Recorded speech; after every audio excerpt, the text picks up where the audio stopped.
Hey, what's going on, guys? Welcome back to the channel. Today's video is going to be a review of my Alps Mountaineering Nomad backpack. So let's get right into it.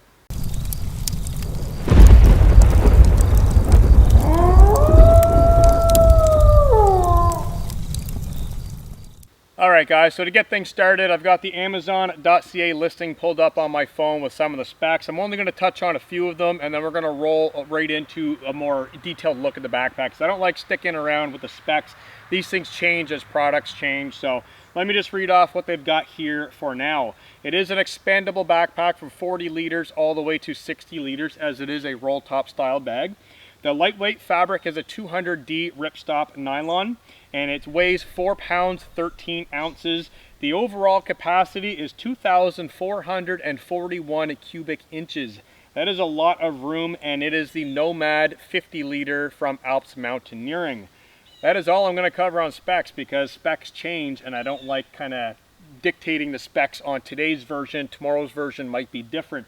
So this backpack is available in 2 color schemes from what I have found. My current color scheme is this kind of tangerine and this almost kind of OD green, kind of tan green. And then there is a white and a citrus, and I think there might even be a third color of a whitish kind of gray and a blue. I'm not too sure on that, but this is the color scheme that I went with, both because it is a little stealthy and it's also bright enough for hunting season. So this is my backpack that I'm going to be using all year round: summer, spring, winter, fall, hammocks, tents, tarp camping, you name it, everything gets done out of this backpack, and I'm going to show you why. Alright, so the reason why I chose this exact backpack to do everything that I need to do, fall, winter, spring, summer, you name it, there are a lot of features that match my needs, and I'm going to explain them to you guys. So right off the bat, on the front of the pack, we do have this this kind of shock cord material. This is great for jamming in a really light puff jacket or a hoodie. If you do need to jam it in there, you can tighten it up with the toggle. There is an additional pocket sleeve that runs all the way down, and that works really great. I like putting my toque or a pair of gloves down in there, and then I can even cinch that shut just to make sure it doesn't accidentally fall out. Now I will mention I have this backpack totally crammed full of down sleeping bags right now. So I'm not actually going to open the sleeping bag during this demonstration, just because it's all going to come bursting out. But I will mention the inside of the pack is just an empty space. There is a hydration sleeve in the back if you do need a water bladder. That's basically it, is bare bones inside, and I love that about it. There is this long U-shaped zipper track, and there are 2 zippers over here. That grants access to the backpack, so if I did want to lay this down, and let's say I needed to get gear out of the bottom, I can actually zip this all the way up, grab that gear, pull it out, and then zip it all the way back up without having to go in through the top of the backpack. That's really important to me, because often I go hot tenting and I place my wood stove in there, and if I can unzip this and retrieve my wood stove straight out of the backpack, it makes it so much easier. So that is a great feature in itself. Down on the bottom, we do have some of these little buckles with straps. So if you do have external pads that you need to carry, these work great. They are expandable as well, so you could fit other pads under there. Typically, I just leave them buckled up. I like everything inside of the backpack. I don't like a whole lot of things hanging out the outside. Now, it does have a built-in rain cover. I grab that out. It's got a really nice built-in rain cover. It's got the Alps Mountaineering logo there and some reflectivity. And it's got this nice shock cord all around it, so it does reach over the entire backpack if you need it to, and it works really well. Often I'll do this obviously when it's raining, but I'll also do it when I'm sleeping, either in a tent or a hammock. I'll put the rain cover on, turn it upside down, and then I can place it on the ground so nothing's getting dirty or messed up or anything falling out of it. That is attached with a piece of kind of elastic. It does come off if you do need to wash it, or if you do need to leave it home or change it for a brighter color for hunting season. So that stows in the bottom very nice and easily, which is pretty typical of most backpacks nowadays. I think all the rain covers kind of store in the bottom. Looking at the side of the backpack, we do have these toggles here. So these are all kind of stitched in if you need to click on carabiners or whatnot. It does have 2 larger ones down here for maybe ice spikes or an axe or some trekking poles, whatever you need to hook on the outside. And there are 2 additional ones up top here. Now, like I said, I don't like hanging things on the outside of my pack, but it does prove to be useful occasionally. And then on the top of the pack, this roll part, it does have more little loops all the way across it, making it a great pack for hanging all kinds of things on it if you do need to. Now, the one thing that I do like to keep outside of my pack is a saw. I bring a flat packing saw which fits in right here. So it does have 2 compression buckles I can open up. And then it has this long pocket that goes all the way down inside of there for a water bottle or a saw or whatever you need. I put my saw down in there and lock those shut, and it holds my saw perfectly tight on one side, and then I do a water bottle generally on the other side, and that's it for the outside storage. Okay guys, so moving over to the kind of belt and suspension portion of the backpack. This is fully adjustable. Right now I have it set to my torso length, but if you do need to take it off, this comes out and you can move it either up or down. I've got it set exactly where I need it. And there are load bearing straps up here as well, so you can pull the load closer to your body or farther away, which is very typical with most backpacking style backpacks. The straps are incredibly padded. They're just very, very comfortable. There are D-rings up here. There is a sternum strap and buckle with a built-in whistle. If you do need to move that up and down for your chest, you can do so there. But where things really take an interesting turn is the belt system on this. The hip belt is absolutely incredible. It is very, very padded. We've got some really nice lumbar support. There is an internal frame in here as well as 2 stays. So that is basically the frame of the backpack. It offers a lot of rigidity, and it's not going to go all floppy and kind of collapse on you. So that helps keep the backpack very rigid. But this belt system on the side, I'm just going to click these 2 together and show you guys what I'm talking about as far as the padding. So you guys can see there is a lot of padding there. It works really well. It's fully adjustable both on the front for your hip width, and then it does have load straps down here as well, so you can actually pull it in really nice and tight. If you happen to be hiking up and down lots of bumps and the backpack's flopping around, you can really drag this in on your body to really hold it nice and steady, which I like.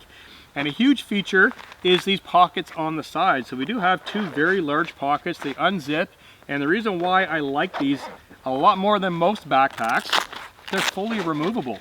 So unvelcroing it, we could take the pack totally off, leaving a little bit of molly there, so both of them do come off.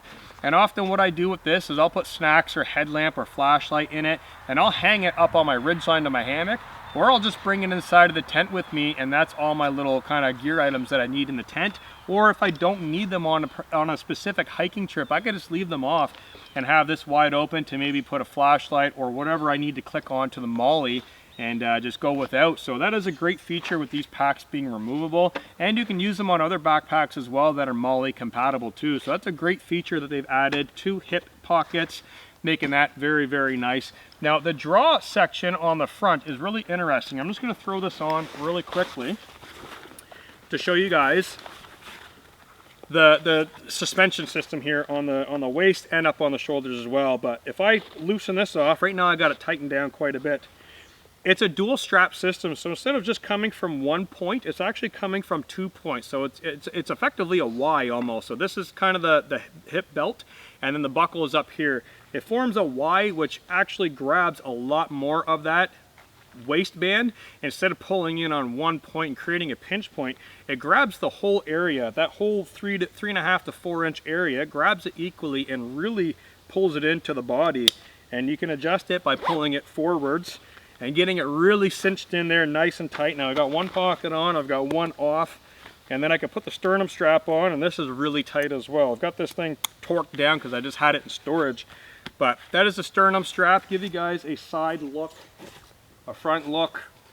The colors on this thing really stand out during hunting season, which is great. It's also good for signaling if you're in the woods during hunting season, or if you're in the mountains and you do need some type of signaling.